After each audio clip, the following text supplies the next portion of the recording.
Bonjour à toutes et tous, ça y est, la deuxième recrue du mercato stéphanois est arrivée. Il s'appelle Maxime Bernauer, un joueur âgé de 26 ans qui rejoint donc l'AS Saint-Etienne sous forme de prêt. Il vient du Dynamo Zagreb. On va avoir l'occasion bien sûr de parler de ce joueur dans les prochaines semaines, mais surtout dans cette vidéo, je vais essayer de le présenter au maximum. J'ai regardé quelques petites vidéos sur lui, j'ai lu quelques interviews également qui sont très intéressantes. Donc qui est Maxime Bernauer, la nouvelle recrue de l'AS Saint-Etienne? On va en parler dans quelques instants. Juste avant, n'oubliez pas de vous abonner, de liker la vidéo et on se retrouve juste après le générique.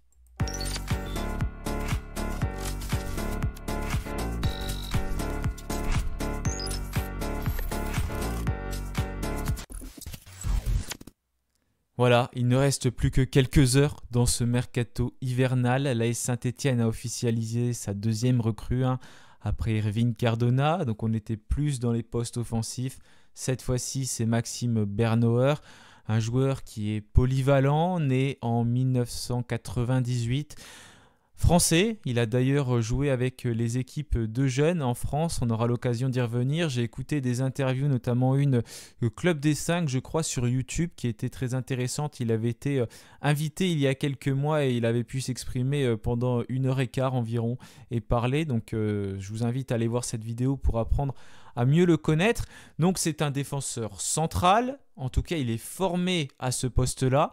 Mais il peut aussi jouer en tant que milieu défensif et aussi en tant que latéral droit. Donc ça, c'est très bien. C'est un joueur qui est polyvalent. On le sait, on l'a vu lors de ces derniers matchs. On a des difficultés notamment sur les couloirs au poste de latéraux. Donc c'est un joueur qui est capable de jouer à ce poste-là. Ce n'est pas un pur latéral, ce qui nous manque bien évidemment.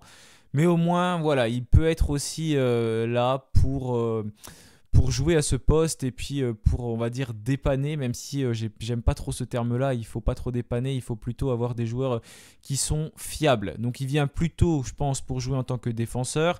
On aura peut-être l'occasion de le voir dès ce week-end contre Rennes, puisque Dylan Batoumensika a pris un carton rouge et sera suspendu. Donc il pourrait être aligné aux côtés de Michael Nadé et donc avoir sa première titularisation.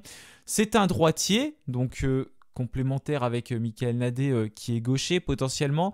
Donc il vient du Dynamo Zagreb, donc il a joué des matchs de Ligue des Champions, il a notamment affronté l'AS Monaco. Voilà, c'est un joueur qui n'a pas eu trop de temps de jeu au départ quand il est arrivé à Zagreb. Ça a été assez compliqué comme il l'avait expliqué dans l'interview, notamment avec les choix de l'entraîneur. Et il essayait de s'imposer petit à petit, mais voilà, c'est quelque chose qui n'est pas facile, mais malgré tout, il a quand même joué pas mal en Ligue des Champions cette année. Ça prouve quand même qu'il peut avoir un rôle essentiel et important dans cette équipe. Donc c'est un Français, il a été formé notamment du côté de Rennes. En tout cas, il a terminé sa période de formation là-bas entre 2016 et 2019. Il a surtout évolué avec l'équipe B. C'est là qu'il a signé son premier contrat professionnel. Il a joué ensuite à Concarneau, puis au Mans et enfin du côté du Paris FC.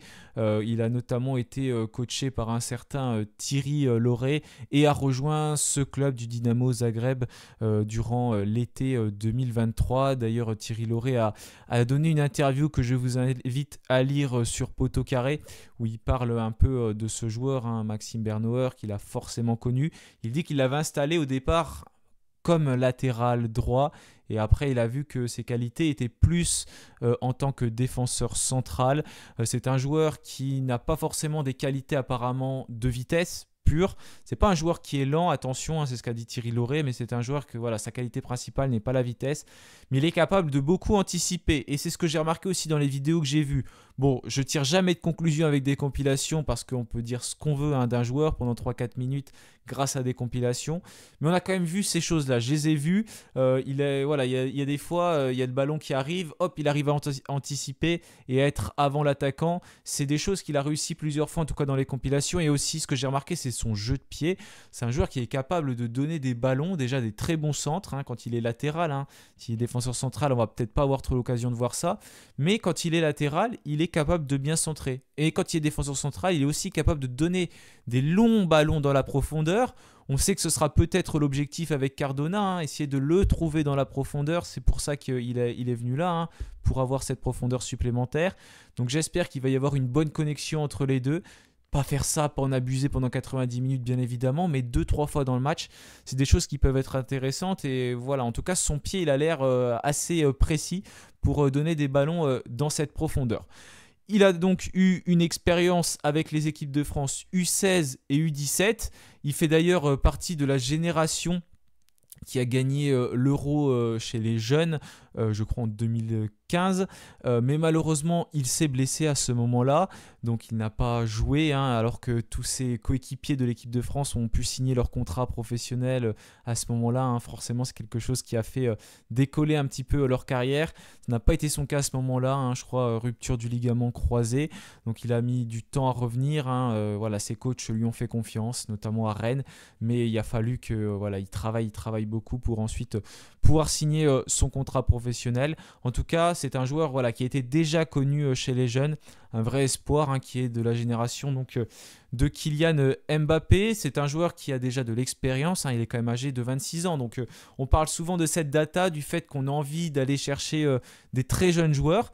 Mais voilà, on peut aussi aller chercher des joueurs qui sont d'expérience, qui ont 26 ans et 27 ans, même il va sur ses 27 ans, il a 26 ans et demi. Ça c'est bien, voilà, ça je l'ai toujours défendu aussi, c'est bien d'avoir des jeunes, mais je trouve que c'est intéressant aussi d'avoir des joueurs un petit peu plus expérimentés. Hein. C'est pas vieux, hein, 27 ans en plus, 26 ans, mais il a quand même plus d'expérience que certains qui viennent de championnats étrangers ou qui n'ont même pas d'expérience du tout et qui arrivent comme ça en Ligue 1, on les lance, mais on voit que c'est quand même difficile. Lui au moins, il a connu la France, il sait ce que c'est, il est formé à Rennes, c'est quand même un bon centre de formation. Donc voilà, c'est quand même un joueur qui sait comment jouer, qui sait comment fonctionne le championnat français. Donc déjà, de ce point de vue-là, c'est quelque chose qui est quand même positif. Il n'y aura pas cette adaptation de la culture française parce qu'il est français, il a été formé en France, bien évidemment qu'il la connaît. Donc il a eu quand même de l'expérience, comme j'ai dit, que ce soit en France, donc en National 3, en Ligue 2 avec le Paris FC, en Coupe de France, dans le championnat du Dynamo Zagreb également. Je crois même qu'il a gagné une coupe avec le Dynamo Zagreb, la Super Coupe. Donc voilà, ça c'est bien pour lui. C'est jamais un joueur qui a eu vraiment des statistiques, hein, parce que voilà, c'est un défenseur qui jouait comme latéral, mais c'est jamais facile. Hein, et il n'a jamais été dans une équipe qui survolait le championnat. Hein. En Ligue 2, il était au Paris FC, mais voilà, le Paris FC... c'est toujours une équipe qui peut faire des bonnes phases et puis après ça va moins bien, ils alternent un peu le bon et le moins bon. J'ai pas trop de souvenirs hein, malheureusement de lui quand il était en Ligue 2, mais en tout cas il avait fait sa place dans l'équipe de Thierry Lauré et c'était un défenseur qu'il appréciait particulièrement d'après ce qu'il a dit en tout cas dans l'interview sur Poteau Carré. Voilà un petit peu pour sa carrière, pour ce qu'il a fait. Donc il est parti dans ce club du Dynamo Zagreb il y a un petit peu plus d'un an pour changer d'air, changer de championnat, découvrir une autre culture. Donc ça c'est positif aussi pour lui, bien évidemment, pour progresser. Comme j'ai dit tout à l'heure, c'est un joueur qui est polyvalent. Dans sa carrière, il a quand même joué, donc c'est sur Transfermarkt que j'ai trouvé ça, 72 matchs en tant que défenseur central, 26 matchs milieu défensif, arrière droit 18 matchs. Voilà, il est polyvalent, il peut jouer surtout sur le côté droit, il est droitier dans ce milieu de terrain-là en tant que défenseur central. Mais j'imagine plus qu'il vient à Saint-Etienne avec cette envie, cette capacité à jouer dans cette défense centrale. Parce qu'on sait bien évidemment que c'est impératif de la renforcer. 43 buts encaissés depuis le début de la saison. Donc forcément, il faut se renforcer, il faut être beaucoup plus solide pour réussir déjà à ne pas prendre de buts et puis ensuite prendre des points. Parce qu'on sait que déjà quand on rate beaucoup d'occasions offensivement, c'est dur de gagner. Si en plus on en encaisse beaucoup défensivement, c'est pas quelque chose qui va nous aider bien évidemment à prendre des points. Donc c'est un joueur au niveau de son style de jeu qui a une capacité à jouer à plusieurs postes, donc un joueur qui est polyvalent. C'est un joueur qui a une excellente relance et une belle qualité de passe et qui a une véritable capacité à anticiper. Donc ça c'est plutôt pour parler de ses points faibles, de ce que j'ai pu voir. J'ai l'impression en regardant un petit peu les différentes statistiques que c'est pas le meilleur joueur dans le duel aérien. C'est certainement quelque chose qu'il doit réussir à corriger. Voilà, peut-être des fois aussi des erreurs d'inattention dans les duels. C'est un joueur qui a l'air quand même par contre assez intéressant. C'est surtout voilà, dans sa capacité à remporter des duels aériens sur les statistiques que je peux voir que j'ai l'impression qu'il est en difficulté. Mais bon, je ne juge jamais un joueur sur les statistiques. Je ne l'ai jamais vraiment vu jouer. Voilà, c'était juste pour faire un petit point global. Mais en tout cas, c'est un joueur qui a un style de jeu qui devrait correspondre à Saint-Etienne. En tout cas, je l'espère.